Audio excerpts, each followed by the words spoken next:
Okay, this is a video on using the two-post hoist. A couple of things about the hoist. These arms will swing if it's all the way down and extend out to reach the lift points of the car. Generally speaking, lift points are approximately 8 inches forward from the wheel, in that 8 to 10 inch range. You're looking at for some sort of markings or grooves or notches in this pinch weld on the body. Different manufacturers do it differently, and I'm not seeing it on this. This is a PT Cruiser, and there could be a location. It's kind of dark down here, but you just want to get down and look. And usually this seam is strong enough. I do see a shackle bolt here that would have a brace or a bracket that would be pretty stout and could also support the weight of the vehicle if this pad is directly underneath it. So lift points are critical, that you locate the arms underneath. The other thing I wanted to mention was we're looking for the CG of the car.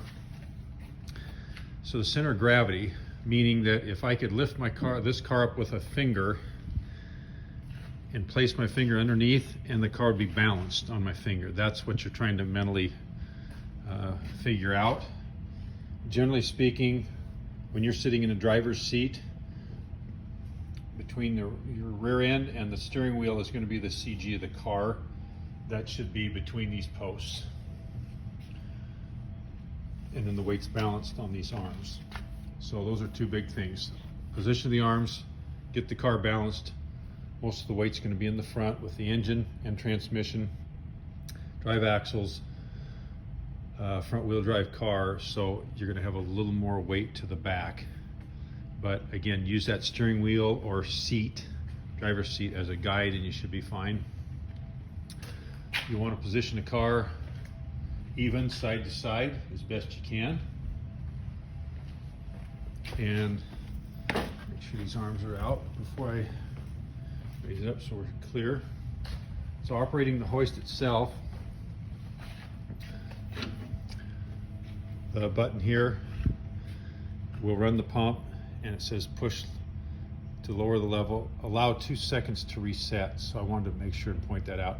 What that means is don't push the button, jog it back and forth like It's hard on the motor, could cause it to burn it out prematurely. So you'll push the button, let off for at least 2 seconds before you push the button again. Arms will start to raise. We're going to get up here a ways until you hear the safety locks, and you can see that little pin that's going to move. So right now there is no safety locks. This car sitting on this hoist, back out, could drop to the floor if you happen to be underneath it. So you want to raise it up until you hear it click. Now that's above the safety locks.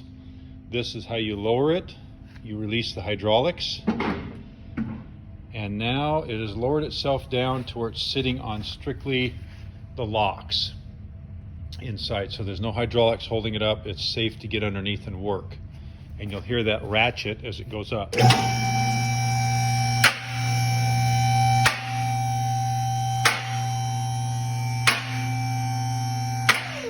Okay, so you can hear the safety locks are designed to allow it to go up, but it won't allow it to come down without releasing them.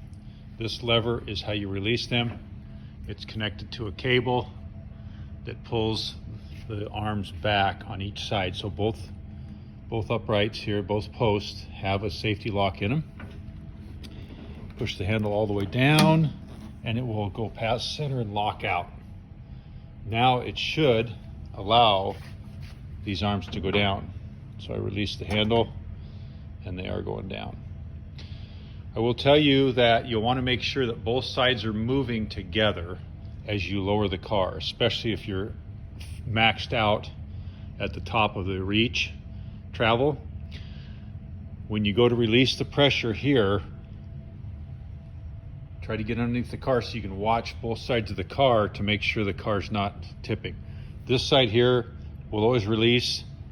The far side is kind of iffy. You got to watch it. So just be aware of that. You got to pay attention. If it doesn't release, then you take it back up. Try locking it out again to release it, and then try lowering it down. If it still won't do it, come and get me, and I will come over and we'll get it released. So that's a safe operation. For the assignment, you're going to get it up to where we can walk underneath the car to inspect underneath the carriage or look at brakes or whatever, and then we're going to lower it back down, and that'll complete the assignment. So, all right, be safe.